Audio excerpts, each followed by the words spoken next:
Latiparus sulphureus. This is chicken of the woods, and this is the mushroom we were really hoping to encounter and do a video on. We found some earlier in the year along a trail on the parkway and waited just a couple of hours while we took a little break and read up on it, and somebody picked it before we could get it. So it's in high demand. Anybody who knows anything about mushrooms, this is considered one of the foolproof 4. So there are 4 different kinds of mushrooms that are considered, if you're starting out harvesting mushrooms, that these are the ones that are the hardest to mistake. And this is one of them. So if you don't know a lot about mushrooms and you're wanting to start getting into it, this is a really good one to start with. Chicken of the woods. We're going to harvest these, so I'm going to go ahead and pick one so I can show you better. But you can see these drops. When it's young and fresh, it's really wet, and sometimes these drops can be yellow or orange colored. These are a little bit clear looking.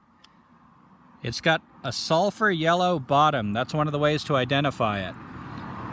But when you see a really fleshy polypore, look how thick that is. That's usually orange or yellow on top, and there are different varieties. You can feel pretty confident you've got this chicken of the woods. I would always say look it up. Our 2 favorite field guides, and I might show these in a minute, here on the East Coast, are Audubon Society Guide to Eastern Mushrooms and Mushrooms Demystified by David Aurora. They really are good at telling you if there's anything to look out for, like poisonous lookalikes or whatever, as well as some tips on how to cook it. This tastes just like chicken. It smells good. And when you cook it up, it smells like chicken. It's got the texture of chicken. It is my favorite wild mushroom, and I have a lot of wild mushrooms I like. Ooh, look right here. This is kind of a neat pattern where it's coming out of the... Oh, wow, beautiful. And it's really fleshy. If you had something that was super tough, you might be dealing with something else. So this is nice and fleshy, really fresh here. Heavier than you might expect. I was just reading in Mushrooms Demystified that the author, David Aurora, has encountered a flush of these that was 50 pounds. So this is a lot of food. Often when you're foraging, it takes a lot of work to get a little bit of food. This is one of those that you can do just a little bit of work and have quite a bit of food, big rewards. And I think that's anything I can think of off the top of my head. We're about to make sandwiches and cook these on our little Hobo stove and make some sandwiches with cheese. Is there anything you want to add to that, Teresa? In the book, I think it was Mushrooms Demystified, Aurora mentions that if you happen to find a flush of chicken of the woods and it seems a little old, you might be able to trim it a little bit from the edge and come back in a little bit, and it may come back because these are the fruiting bodies of the fungi, of the mycelium. So it's not that you're killing it when you pick it, and in fact, if you eat it, you might spread the spores.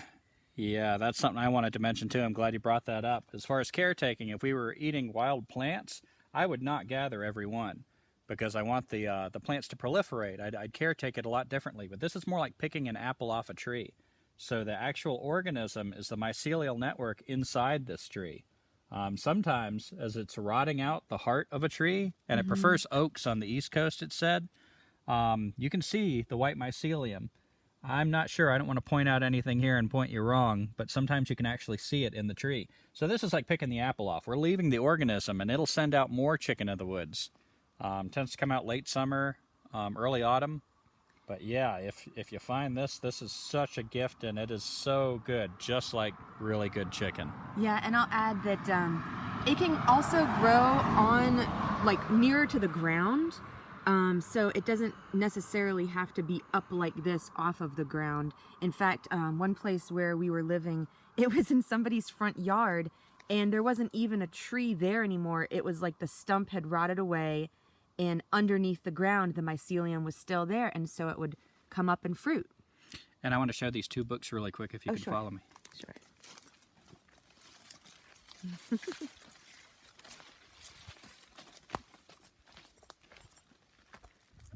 Got our Hobo stove going. And here are the 2 books. We live in our van, so we can't carry a whole library, but I would always look up a mushroom before you eat it, even if you're confident, just to have a good practice so you are taking precautions. This is my favorite mushroom book that I have encountered yet. And it's thick. And I back it up with this one. What is So that? these two together, we look up any mushroom with both of them. One of the things David Aurora says is when in doubt, throw it out. So if we have any doubt, we don't eat it. But if we're totally confident, like we are with this one, we eat it. And there are different varieties. Some of them are pale. Some of them don't look like this. But this is the textbook chicken of the woods. This is the one you can be the most confident with. So we're really excited to eat this. And thank you so much, Latiparus sulphureus. Latiparus sulphureus. Yep, the Latin name. Chicken of the woods. Chicken of the woods. Thank you.